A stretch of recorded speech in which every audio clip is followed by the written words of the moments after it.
Rich Dad, Poor Dad is a very simple story starting at age 9 of my two dads. Like I said, my dad was a school teacher, well-educated, hardworking man, whereas my rich dad was my best friend's father, and he was a man who started with nothing, but he ultimately became one of the richest guys in Hawaii. So when you look at the white sand beaches, the blue water, the palm trees, and the hula girls, the big hotels in the background, Rich Dad owns some of the land under those hotels. So they estimate for 7 generations, none of his kids' will ever have to work again.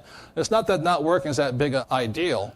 It's just that it was, for me, amazing that one man could start with nothing and accumulate such wealth in a short period of time. So Rich Dad, Poor Dad is a very simple story of what two fathers tell their sons about money.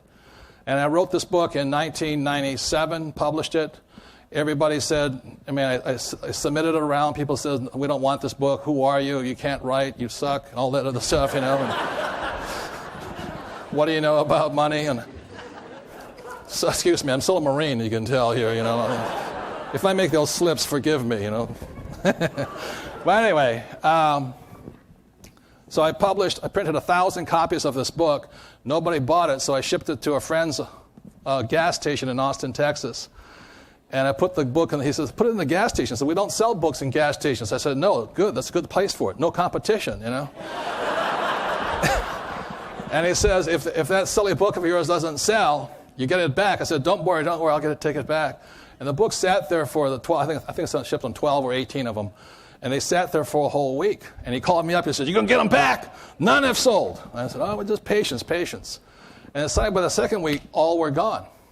And that's how it started. It went by word of mouth. It's now in 38 different languages, 13 million copies, and it just kept going. So that was the story of how this book got started. Thank you. So anyway, I'll go into what Rich Dad, Poor Dad's about. For those that haven't been there, for those who have seen it, please bear with me. But very simply, my rich dad began teaching me by drawing this simple diagram here. He said, if you want to be a rich person, you have to understand accounting, basic accounting here. So Rich Dad, Poor Dad is a book on accounting, of all things. I was talking to a banker the other day, and he says, what's the book about? He says, it's about accounting. And he was going, that's ridiculous. I said, Arthur Andersen's ridiculous right now. They're supposed to be accountants, and all this. and I said, the issue with Arthur Andersen was people could not read a financial statement. And so it's not so much about accounting, but it's being accountability, personal accountability.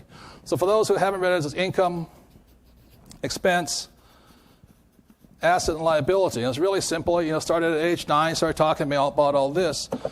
And then my rich dad said to me, the most important word in business, if you're going to be a rich person, you must be able to control, and this is the single most important word. What's the word? Cash flow. It's the single most important word you can know. So very simply, my rich dad said to me, he's talking about assets and liabilities, and my poor dad always said, son, our house is an asset. And my rich dad said to me, see, your father may be smart and can read books, but he can't read a financial statement. He says, if your father could read financials, he would see that your house is not an asset, it's really a liability. And that's where the problem starts with everybody here. One of the problems is that most of us go through our lives buying liabilities we think are assets, because we cannot read a financial.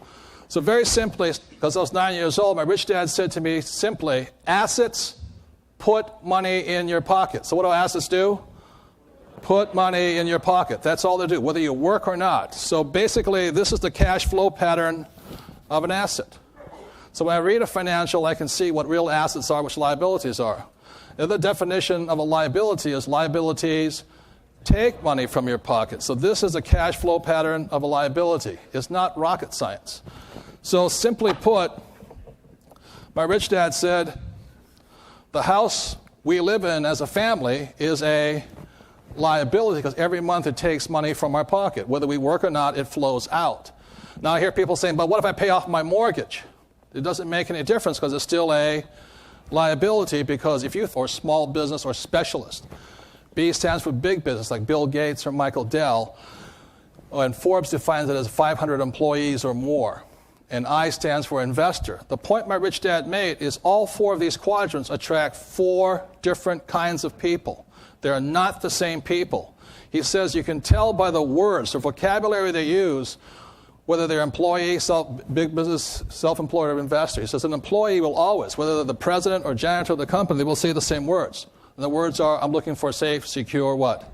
Job with benefits. That's what they want. Now you meet S, a self-employed person. A lot of times when a person says, I'm going to quit my job and go out on my own, they go from E to S, and S stands for psycho land. You know what I mean? It's one of the hardest positions of all. You know, because your employees pick on you, the government picks on you, and you pick on you, you know, and all this. So you can always tell a self-employed person is because they always say the same thing. They say, if you want it done right, do it by yourself. That's why they do it on their own. Or their theme song is, nobody does it what? Better. Or the other thing they say is, I'm the best. Am I the best? You know, I go to my reflexologist who massages my foot. She's always going, am I the best? I say, yeah, you're the best. Oh, thank you very much, you know. This S also stands for satisfied. Oftentimes, self-employed people, in fact, most of these people, a lot of them make a lot less than employees per hour. But they love what they do. They say, I just love what I do. I just love what I do. I just love what I do. I say, but you're going broke. Yeah, but I love what I do, you know. And a big business person, their theme is they're looking for a team. You know, they put a football team together. They want to look at the best players, best CFO, best CEO, best presidents, best sales. They're team players. These people believe in other people's time. They don't want to work hard because they want other people to work hard for them. An investor, sad thing is everybody today has to be an investor, but a true investor, their words are, what's my return on investment, ROI. That's all they care about, okay? Simply put, is then my poor dad always said, get a job, climb the ladder, you know, make your way to the top. I said, yeah. I don't want to do that. I want to get rich. And my mother would say, I know your father. Your father really, you know, he has the best intentions in mind, and he wants you to follow in his footsteps, become a school teacher. And so finally my mom said, you know, son, I know you want to get rich. So she was a nurse, registered nurse. So she said, why don't you become a doctor? You know, become one of the smart guys over here, because these are the smart guys here. These are where the doctors and attorneys and accountants and the architects and the engineers come from. She says, you should become a doctor. And I said to my mom, there's only one problem with that. She says, what's that? You have to be smart. She says, you have a good point there. You know what I mean? She says, I don't think you can become a doctor. I said, yeah, I'm a C student. You know, I'm like a C- student. She goes, yeah, you'll never make it. So I went to my rich dad and I said, you know, I'm kind of in trouble. So he draws this diagram here. He says, you know, Robert, are you basically lazy? I said, yeah, real lazy. He says, are you fundamentally incompetent? I said, yeah, I can't do anything. He says, are you a C student? I said, yeah, I'm a C student. He says, good, you'll do well in business here.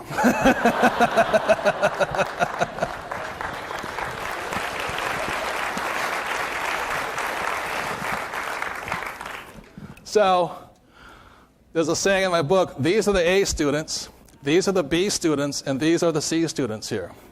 And the saying my rich dad said to me a long time ago, he says the A students work for the C students and the B students work for the government.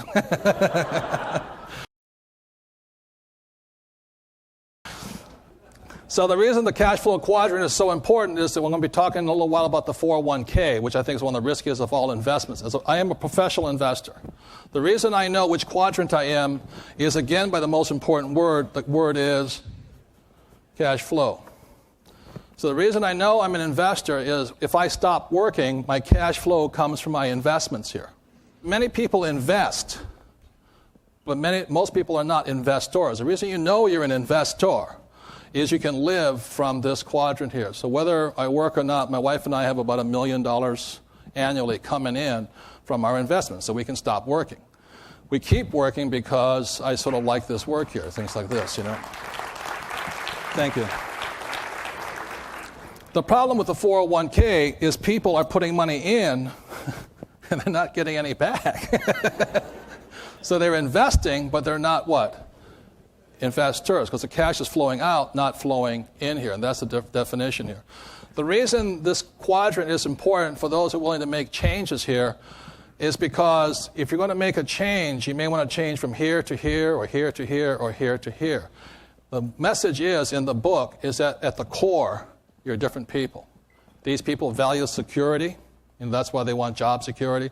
These people value independence. These people value teamwork, and these people value laziness. They want to work. They want their money coming back here.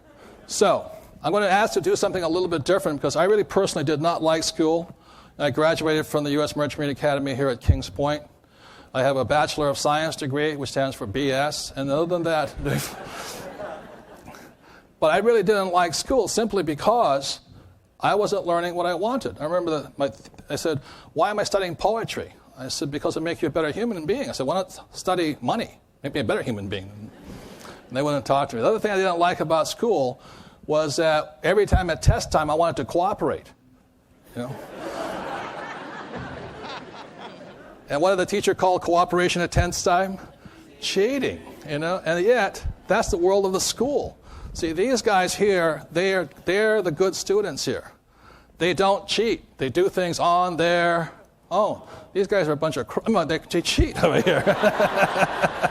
And you're going to find out tonight how true that is. The rules are different for all four people. The tax laws are different for all four people. The rules are different. Big part of it here.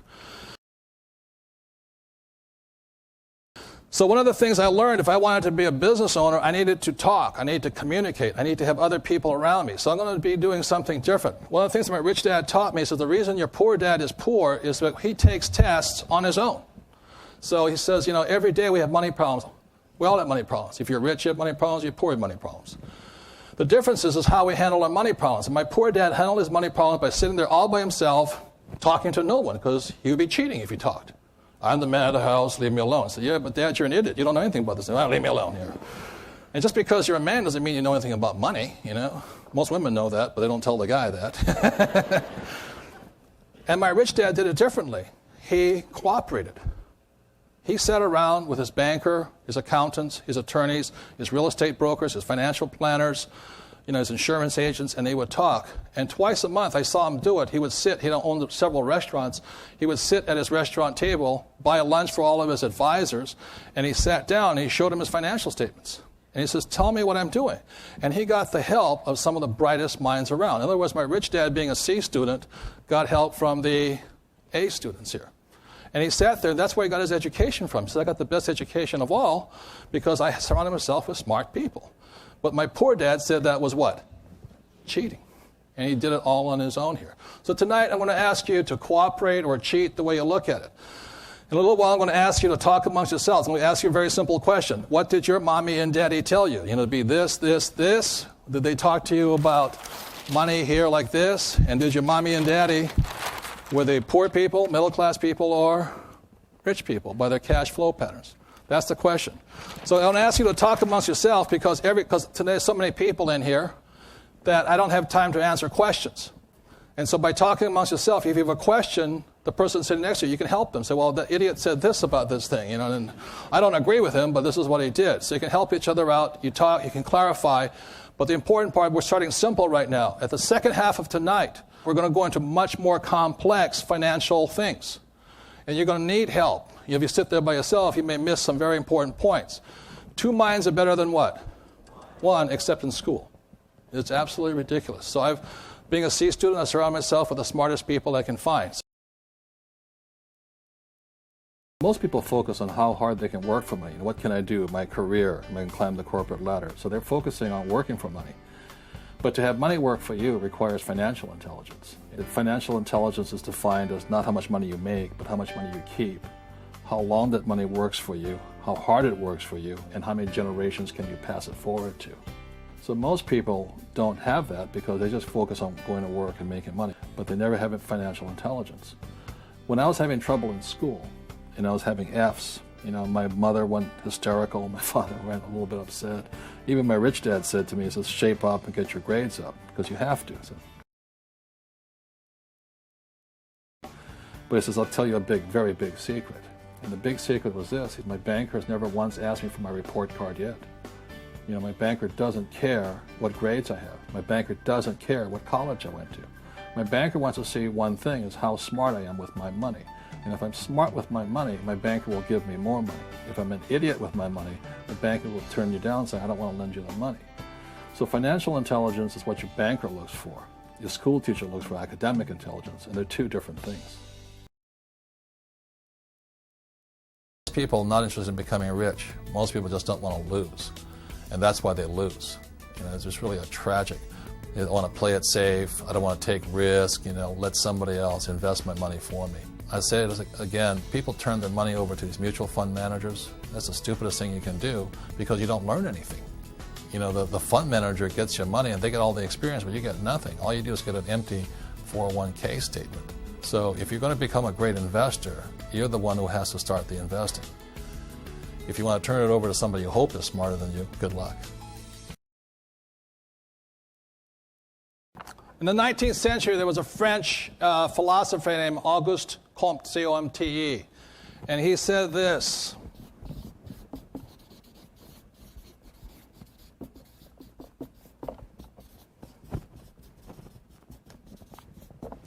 demography is what?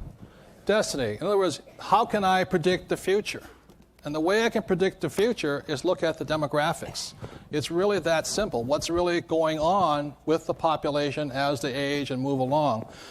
Some people say, excuse my artwork,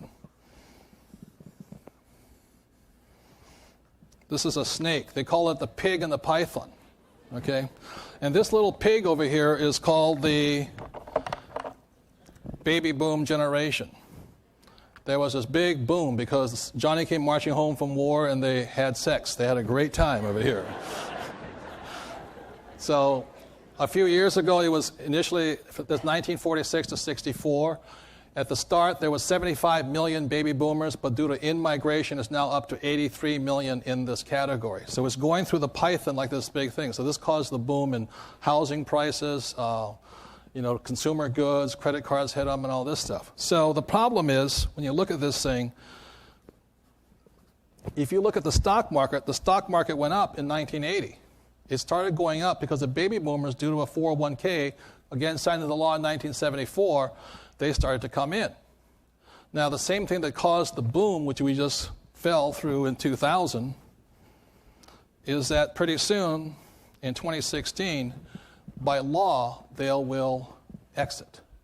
Okay, and that's sort of the problem. Now, the problem is not big a deal because there's more kids coming along and all this, but they may not be as stupid as we are, to put up with this stuff here.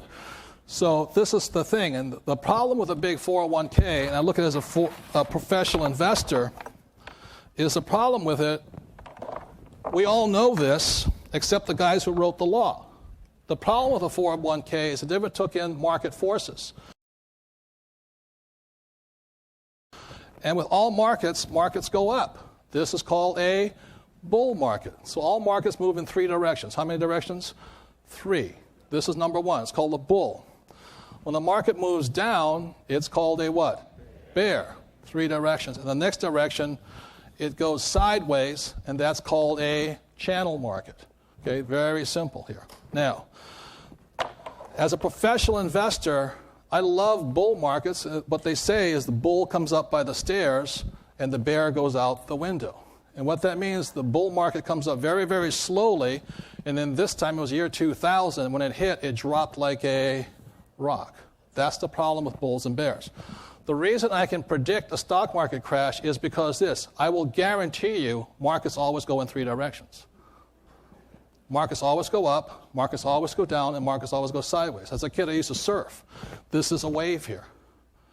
Every year, waves come up and waves come down. It's economic cycles. I will guarantee you there's going to be a crash.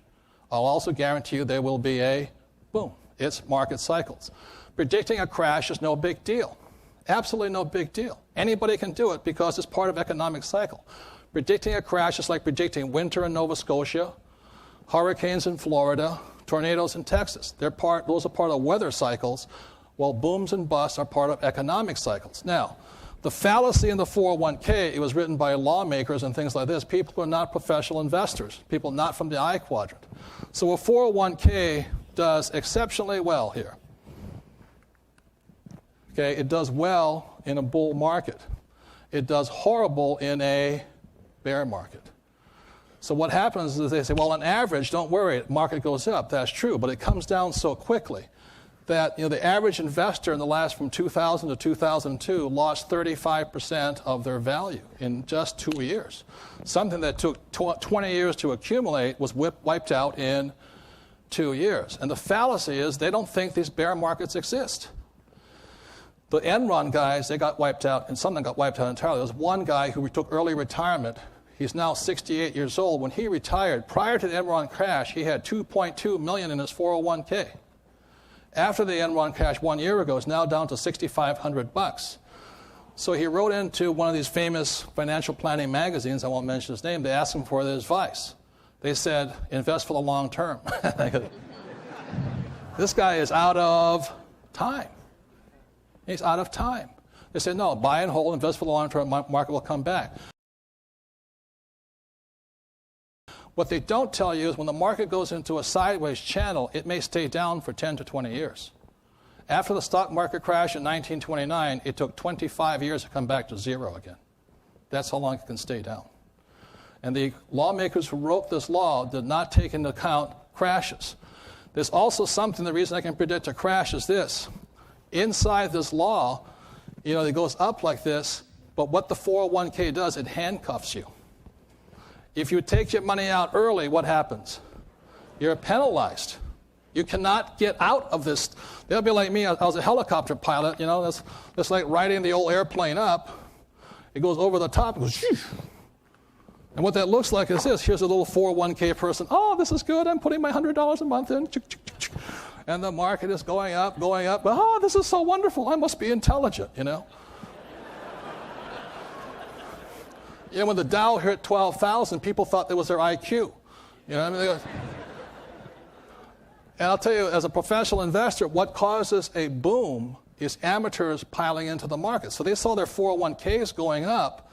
They thought they were intelligent. They thought they were investors. They put their savings into it.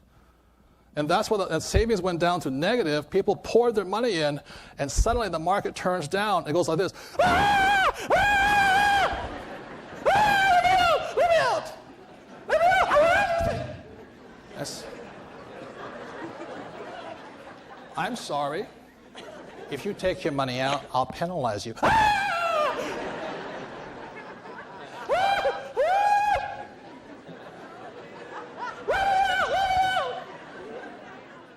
Go back to don't worry, invest for the long term. Okay. I can't get out. I can't get out. Don't worry, the market comes back on average. Am I right?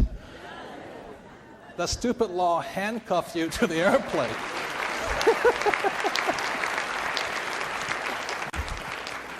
Professional investors don't like handcuffs to the airplane. They want a parachute, not handcuffs. And the law handcuffs you. So today I see people, this is your 401k, say, oh, no. Oh. I'll just pretend it's okay. Psychiatrists call that denial, So, would you take a moment right now and discuss the insanity of handcuffing people to an airplane? 30 seconds, discuss the insanity of that.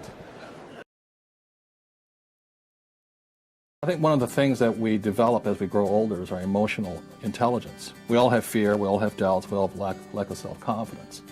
The difference is a lot of people run away from the fear. And what I was taught to do by my dads, both my rich dad and my poor dad, was to learn to overcome my fears. Because we all have fears, but we shouldn't let fear run our lives.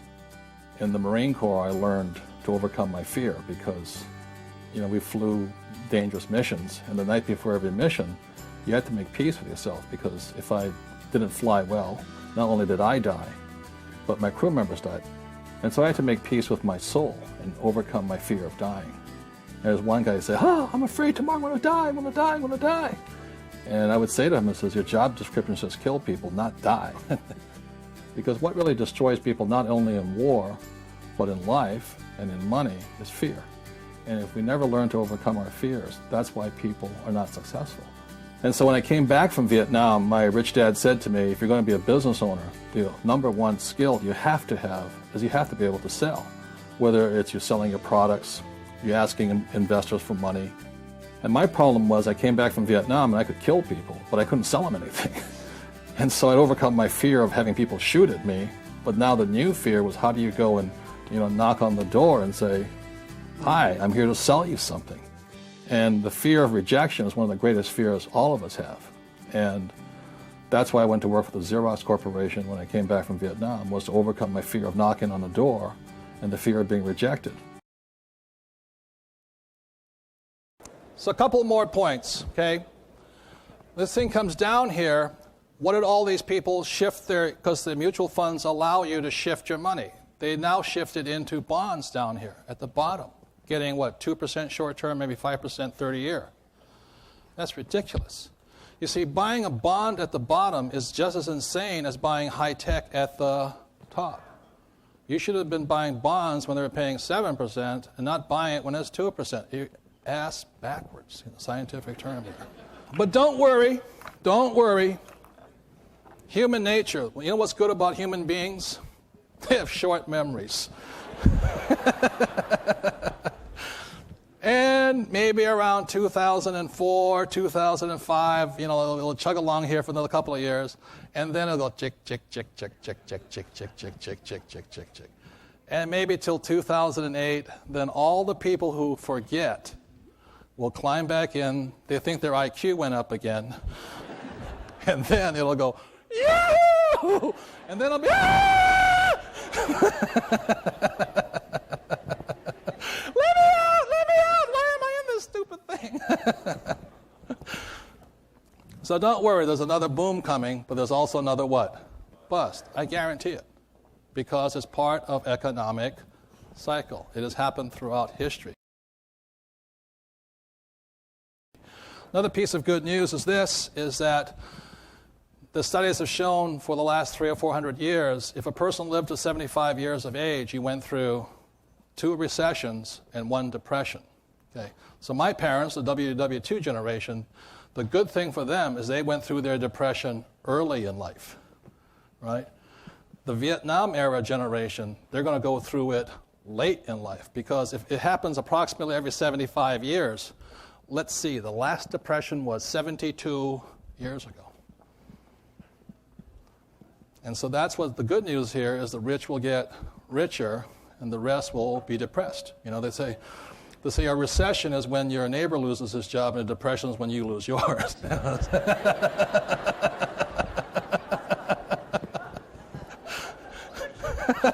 Excuse my laughter, but I am sick individual here.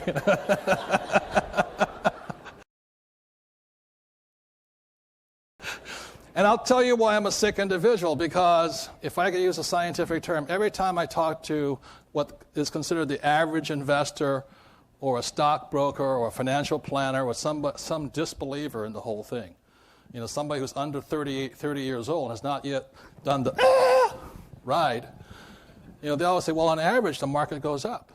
I said, yeah, it goes up on average, but averages are for average investors. I would never take an average. Never. Professionals cannot take averages. The last 2 years, I said the average investor lost 35%. Some lost everything. That's why you don't want to be an average investor here. Sometimes I take an average, but I can't afford to. So rather than get into, and by the way, my rich dad said, if you want to be successful, be careful who you take financial advice from. Most people take financial advice from their brother-in-law who's an idiot, and they wonder why they're in trouble, you know what I mean? Or a co-worker in the lunchroom eating a bologna sandwich telling you how to get rich. This is really ridiculous here. I mean, and then the best part about it, you take advice from stockbrokers, financial brokers, real estate brokers, insurance brokers. My rich dad said the reason they call them brokers is because they're broker than you are, I love my stockbroker, I love my real estate broker, I love my insurance broker, but ultimately it's my brain, and I'm careful what advice I put in here. Is that clear to you guys here? So I get into these arguments. I was on the phone call, and this guy says, well, this will never happen because the Asians will be coming into the U.S. stock market, so it will not dampen the effect of this. You know, as the baby boomers exit, the Asians who are dummies will come in here. And the South Americans and the Mexicans, they're going to jump in here. So that's good news here. You know, well, what they say is, on average, the transition in 2016 will be a peaceful one. Oh, that's good, okay. So that's the standard line of BS, blue sky they hand out here. Professional investors cannot take that advice. So I'm going to give you, I think, 4 tips tonight of how a professional investor looks at this here, okay? And rather than get into, like I said, the scientific term, a pissing match with all those guys, I'll just tell you how I look at it. Excuse me, I'm still a Marine, but I sit there and argue with people. My rich dad said, if you argue with an idiot, there's now 2 idiots. You know what I mean?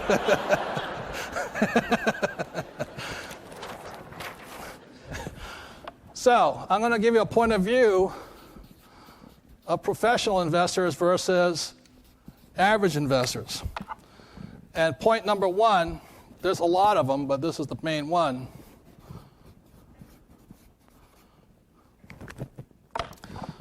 Professional investors know markets go up and down. Okay? Professional investors do not care if markets go up and down, simply because a professional investor will make money going up as well as coming what? Down. They don't care. When I say there's a market crash, and I hear, people start hyperventilating on me and, you know, seeing Aztec temples or something, whatever they see. You know, I know they're an average investor because they've taken a position that the market has to go up. A pro doesn't care what's up. Another thing, too, is the rule of a professional trader is don't take a position. I never say the market's going to go up or down. I don't really care. Because the moment you say it's going to go up, then you have to psychologically be right. I want to prove I'm right. And that's when you get stuck. So pros never take a position. Is it going to go up and down? So I don't care. See? Average investors care, pros don't care. That is a very big difference, because I can make it in all directions there.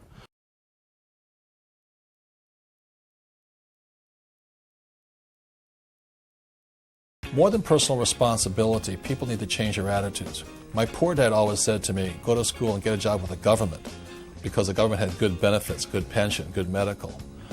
And I think there's too many people out there with that same attitude as my poor dad. They expect the government to take care of them, the company to take care of them, the boss to take care of them, their fund manager to take care of them. You look at the President of the United States, he gets a huge pension and all that. The government takes care of him. I think in the world today, and especially in America, we have too many people that take care of the attitude. And there's not just the people on welfare. There's a lot of people in government and service and all this who take government jobs or big corporations jobs expecting people to take care of them. It starts with a change of responsibility. I don't want anybody to take care of me. I take care of myself. Okay. The worst thing about a 401k, it works well when it goes up, doesn't work well when it comes what? Down. And if you actually believe that stock markets always go up, you know, and that 401ks will there be protecting you, then you're probably a big Harry Potter fan. You know what I mean?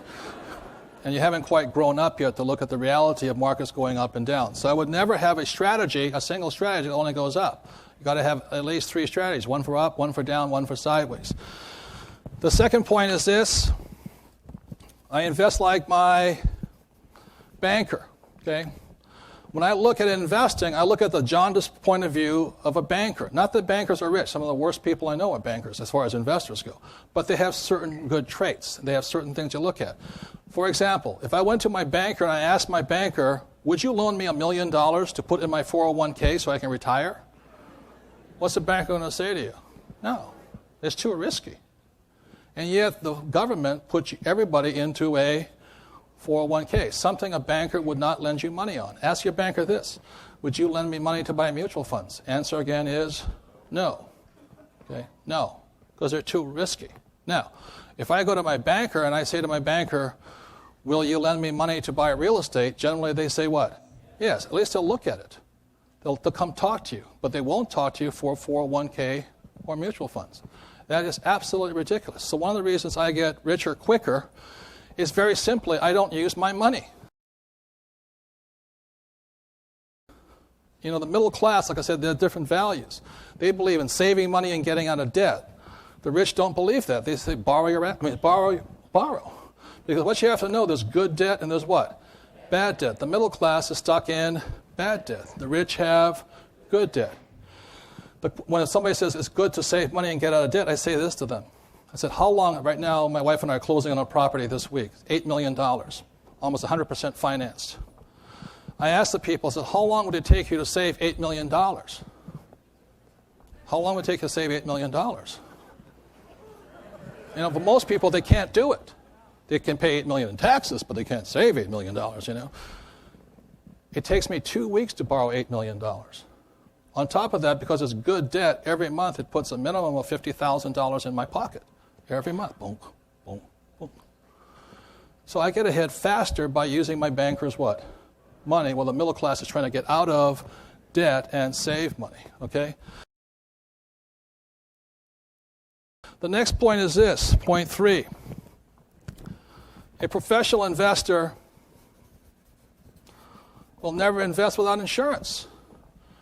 See, when you look at insurance here, the trouble with the 401k, there's no insurance on it. When I go to my banker and I say I want to borrow, I want to buy a piece of real estate, the banker requires me to have what? Insurance. They require me to have it. Okay? Now, a couple of years ago, I had an apartment house burned down. Thank God nobody was hurt. Now, was I upset? Yes. But I wasn't wiped out financially, very simply because the insurance company replaced it. In fact, they gave me a better apartment house because it was new. And they paid all my back rent I didn't get and all that. So I invest with insurance. The same thing in the stock market as in real estate. A professional investor, when the market goes up like this, they'll invest with insurance. I'll give you an example really quickly. Let's say the stock is at $50 and the investor senses the trend's about to change down. What they might do is put in what's called a trailing stop. Now, if you don't want to put a stop in, what you can do is you can buy a put here. And very simply, a put is insurance. That in case the stock, let's say, plummets on down to, let's say, $10 here, what the put allows you to do, it may cost you $2. What the put allows you to do is still sell your stock at $50, so you don't lose any money. The more you understand puts and calls or options, the less I'll buy stock anyway, because puts and calls are less expensive and higher returns. The trouble is you need to spend about 3 or 4 years studying this stuff. So today when I buy a stock, I'll buy a put. The scientific word in my market is called a hedge. Hedge is insurance. Look, we don't drive our cars without insurance. We don't buy houses without insurance. But the 401k asks us to invest without what? Insurance for our future. It makes no sense to me as a professional investor. When people say, I don't have time to invest, I know they don't really think like an investor. I'm investing in my head. So I can be talking right now to this camera, but in my head I'm still doing a deal. Right now I am putting 2 deals together, one to sell, one to buy. So most of the time I'm in my head. Investing takes no physical time. Investing takes mental time. The other message I have for people is this. If you want to become a good investor, you have to start off a bad investor. If you want to be a good golfer, you start off a bad golfer. And unfortunately, most people are not willing to go through the part of being a bad investor so they can become a good investor. My wealth today doesn't really come from what I buy. My wealth really comes from who I became in the process of making so many mistakes. Our Maker, God, Allah, Muhammad, Buddha, designed us to learn by making mistakes. And unfortunately, our school system teaches people not to make mistakes. And so they don't make mistakes. And if you don't make mistakes, you don't become good. And that's a tragedy. So let me ask you this. People who invest in 401ks and all this, put their money in 401ks, what kind of insurance do they tell you to do? What do they tell you to do to protect yourself from crashes? Diversify. I call it diversify. Spread your risk so thin you don't get any gains in it. I'll say this much. Professionals insure or protect. Average investors diversify. It is not a good strategy from a professional point of view. Now I want to say one thing. I'm not saying get out of your 401k. I am not saying that. It's still, for the average person, it's still the best. That's all you got. So if you want to become a professional investor, there's a thing called education that needs to be done. If you're not willing to get educated, diversify, invest for the long term, buy, hold, and pray, and read Harry Potter books. You'll be fine. You know what I mean? You believe in the magic kingdom here. Warren Buffett says this about diversification. He says diversification is a protection against ignorance. You do not have to do it if you know what you're doing. So please hear me. Don't get out of your 401k unless you're willing to get what? Educated. Okay? Very important point. So now the fourth point I'll bring up, and then this is between a professional investor, an average investor.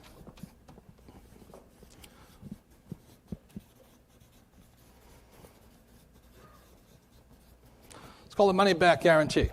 Whenever I hear a financial planner tell me, he says, don't worry, the Asians are going to come in, the South Americans and the Mexicans, they're going to prop up this market. You don't have to worry about that crash in 2016. The first thing I ask that guy is this: will you guarantee it? And generally they say what? No. They say, well, the market always goes up. I say, will you guarantee it? The answer is what? No. They will not guarantee it. So that anyway you want to detect BS or blue sky, just ask them for a guarantee. Ask them if they'll give you your money back. And if they don't, you know it's blue sky. Look, when I go to Sears, I don't like the product, they what? Give me my money back. So a professional investor always asks for a money-back guarantee. Going back to your banker asks you for a money-back guarantee. It's called a mortgage. In other words, the banker doesn't give you a mortgage, you give the bank a mortgage. And it's securitized by a piece of property. And what they do is, let's say the thing is $100,000, they'll do an LTV, a loan to value. So it's worth $100,000 at appraisal, they'll give you $80,000 for it. But the mortgage says, if you mismanage it, we want our money back. They take the property back and they sell it in what's called a foreclosure. So the problem I have with the 401k is they don't give you a what? Money back guarantee. No insurance. Your banker won't touch it, and it's not good for an up and down market. So a lot of people have this idea you have to go to college to be rich, and going to college is okay, but you don't learn anything about getting rich in college. And my rich dad oftentimes said to me, he says, if going to school made you rich, then school teachers would be millionaires. So going to school doesn't make you rich. It's what you learn after school that makes you rich. And in fact, what I say to most people is that if you want to get rich, you don't get rich at work, you get rich at part-time. What are you doing in your spare time? And most people are kind of wasting their spare time. Look at the number of people like Michael Dell, founder of Dell Computers, richest man under 40. He started Dell Computers in his dorm room when he should have been studying. Henry Ford started Ford Motor Company in his garage. Hewlett Packard started in a garage. And most multimillionaires didn't get rich at work, they got rich in their spare time. It's what they did after school or after work that makes you rich. So ladies and gentlemen, I'm not blaming this problem on Wall Street, the stock market, or that. I think the problem of this fiasco right now is found in this word here, education. Our school system is still in the dark ages. It can barely teach people to read and write now, much less teach anything about money. And I think it's going to cause a lot of pain and heartache. Man, they didn't pick up on the credit card. They sure didn't pick up on the 401k. So today our educators, in America, there's three kinds of education that's pretty good. One is academic. America's not doing that good a job on it, but it's okay. But if you do well in academic, they consider you a genius and A students and all that stuff. The second type of education is professional. And I say where America excels in professional education, whether you become a doctor or a lawyer, an electrician, a computer programmers, professional education. But where the school system failing right now is providing no financial education. And that's going to be the demise of this country because we have a bunch of people who don't have the life skills to handle life. If you're going to be successful today, you need all three types of education, not just two. The difference is my poor dad thought this was important and my rich dad thought this was important. That was the big difference. So before I go any further, I'm going to talk to you I'm going to give you an example right now what financial education looks like. Because you don't have to go to Harvard, you don't have to go to Wharton, you don't have to go to Stanford. You don't need to be an A student to get a financial education. My rich dad taught me most of it just playing Monopoly. 4 greenhouses, 1 red hotel. It's not that hard. The reason I created this cash flow game over here is very simply to make it fun and easy. The big part of the cash flow game here is a financial statement. So you learn two principles here. You learn to be an accountant. You're not being an accountant, but you learn the principles of accounting, but also you learn the 4 levels of investing. Over here is the rat race. This is what, when you say to a child, go to school and get a job, you sentence them to the rat race here, So this is one level of investing. These people are stock pickers or mutual fund buyers right in here. The next level is a small deal. And this is when you buy a small duplex or something like this. Next come the bigger deals, when you start buying maybe 12 plexes, 25 units and all this. The fast track out here really exists. This is where the SEC says you must be an accredited investor. 1933 law, you must be a millionaire. This is where the best investments are found. This is where the rich invest. And the fourth level of investing is found in this one here. It's called Cash Flow 202. You need this board game to play this. And Cash Flow 202 goes into day trading and options. The problem with most people doing day trading and options, they don't know this part about it here. They don't know this part about it here. Does that make sense to you guys here? So I just made it fun. That's the kind of education. So for my wife and I to retire young and retire rich, what we had to do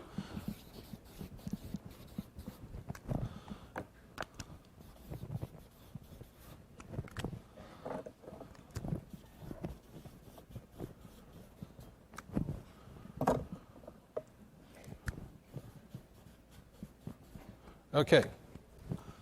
Very simply, we had to have a goal. We had to have a plan, choose our products, and we had to have skills. Now, it was very simple for Kim and I. Well, I misspelled goal. I thought you can't spell.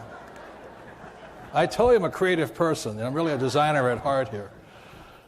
So our goal was a very simple goal. We started in 1985, and our goal was to have $100,000 a year or more coming in whether we work or not. And so that, if you look at the game sheet over here, this is passive income of $100,000. It was added to our regular income. Our total expenses at that time, we lived in a very modest house. We paid $117,000 for it. And our total living expenses were approximately $3,000 a month. So we had let's say $100,000 coming in and $36,000 going out. So we could live very well, and we kept investing and stuff like that. It's not really big stuff. So we started in 1985, and it took us 9 years to achieve this. And our plan was very simple. It's the same plan I had that my rich dad gave me years ago: build business, buy real estate, build business, buy real estate. That was as simple as it came. The reason I build a business first is growing up in Hawaii, real estate is extremely expensive like it is out here in New York. Many people can't even afford a house because low-income housing in Hawaii starts at $385,000. And the average per hourly wage is $5. So the differentials, they can't afford it. And even apartment houses are so expensive. So the only way I could afford to buy property in Hawaii was start a business because my income was unlimited there. So when I talk to young people about, I can't afford a piece of property, I say, keep your daytime job, but start a part-time business. And today there's network marketing and things like that. A lot of these franchises. There's a lot of businesses you can start. Like Cecilia came up here. She bought a laundromat. She buys 3 of them. She triples her income without working that much harder. So there's things you can do. So I like business and buying real estate. So it took me 9 years. It took Kim and I 9 years. Then I retired. I took 2 years off. And then we said, well, that was pretty easy. Let's set another goal. And the goal was then $1 million a year without working. And that took us 5 years to achieve. And the reason it took 5 years to achieve was basically because it was the same plan and the same skills. The benefit of staying in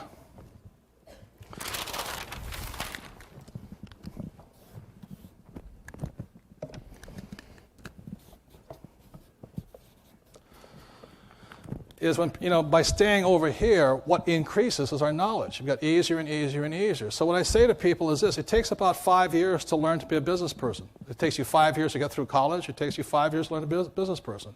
So you may want to join a network marketing company or do something to, get rich, or to start a business. The facts are that most multimillionaires started part-time.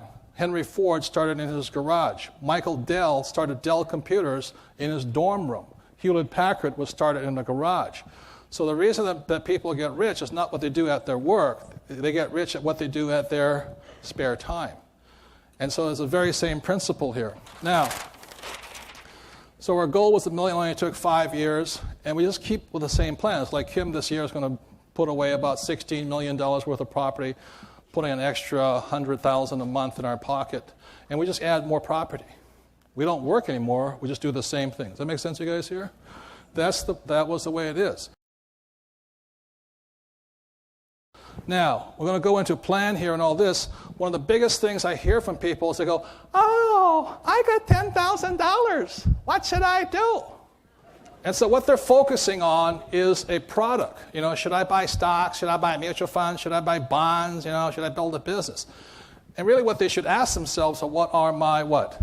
Skills, what is my plan, and what are my goals? So I get nauseous. I mean, it's the most common question I have. I got $10,000. What should I do with it? I'm going, holy mackerel. You got to know your skills. And when it comes to skills, it's really simple. The people who are S's over here, they have a really hard time because they think they have to do it on their what? Own. And that's the problem. So what you have personal skills, and if you don't have the skills, being a C student, the thing I learned is, but just because I don't know how to do something doesn't mean I can't find somebody on my team who has the skills. So if I don't have the skills, I hire somebody who does. Does it make sense, you guys here? So that's why my rich dad taught me, never say, I can't afford it or I can't do something. Because nobody can do everything except people who are S's think they have to do everything.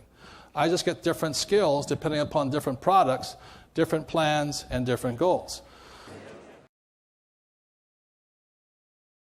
My rich dad said there's 2 ways to get rich. You get rich by being greedy. How much money are you going to make, and what's in it for me, and what you're going to give me. And he said the other way you get rich is by being generous. Give and you shall receive. Most people are focusing on receiving versus giving. How much pay raise am I going to get, or what's my salary, what are my benefits? Rather than saying, how can I be of most contribution? It's really simple. You want to smile, you give a smile. You want a punch in the mouth, give one first, Give and you shall receive. So the world is, the word is karma. What you put out does come back. And I trust in that. I want to say one more thing for the people who like to save money, okay? As I talked it earlier, as a professional investor, this is one of the tips here.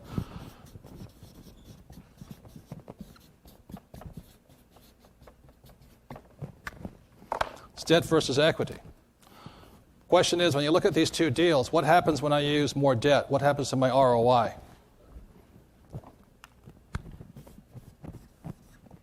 Cash on cash return. When I use more debt, in other words, I borrow more money, what happens to my return? How many people think it goes up? How many people have no idea what I'm talking about? Okay, I want you to hear something, guys. That is the most expensive thing you can know right now. If you don't know the difference between what happens when you use debt versus equity, see, the problem with the 401k are using debt or equity. Equity, money. You're using your money. So the more equity you have, your ROI actually goes down. And the more debt you use, your ROI goes up. So when I say to people, I get a 50% return, they go, oh, you're a liar. I said, no, you're a loser.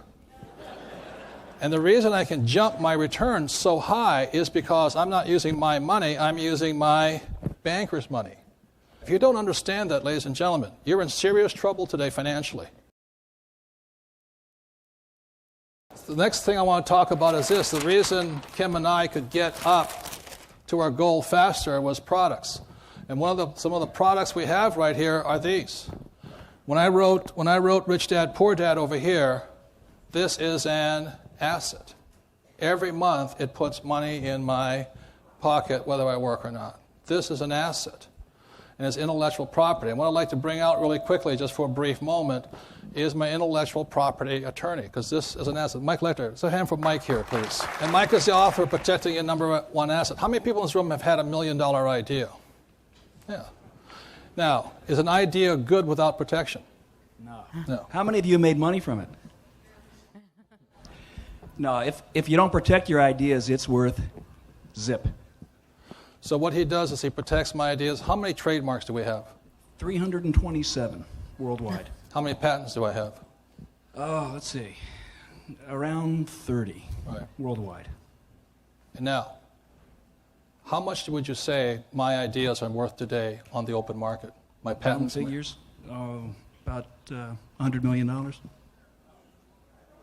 And if I hadn't protected it with his help, it would be worth what? Zip. So the thing is, people think I'm a real estate guy. That's not really true. I'm a products guy, and I can change the product. You know, most people, the only product they have is a mutual fund. I can do real estate, businesses, ideas, patents, trademark, and all this. I took the word Rich Dad, which everybody knows, gave it to Mike. He put a trademark around it, and it's worth millions of dollars. Does that make sense, you guys here? For those of you who have patents or ideas or things you want to protect, he's a guy, because if he hadn't protected it, it'd be worth what?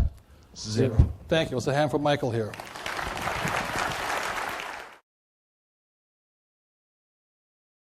The most satisfying thing about this work is I see the spirit go on. I see people get excited. You know, they see the light at the end of the tunnel. That's what I see. Inside each and every one of us is a poor person. And there's a part of me that's still cheap as they come. There's a middle class person that wants security, security, security. And there's a person who's rich. And what I think I see in people who are turned on is my work or the products hit that person that's rich inside of them. The spirit comes alive. So the rich spirit comes out, and you can see it in their eyes. They get so excited. They're so excited they have the potential to be rich. And what rich means, being financially free and not worrying about paying the bills all the time. So the most satisfying thing is to see the lights go on inside a person. The spirit comes out.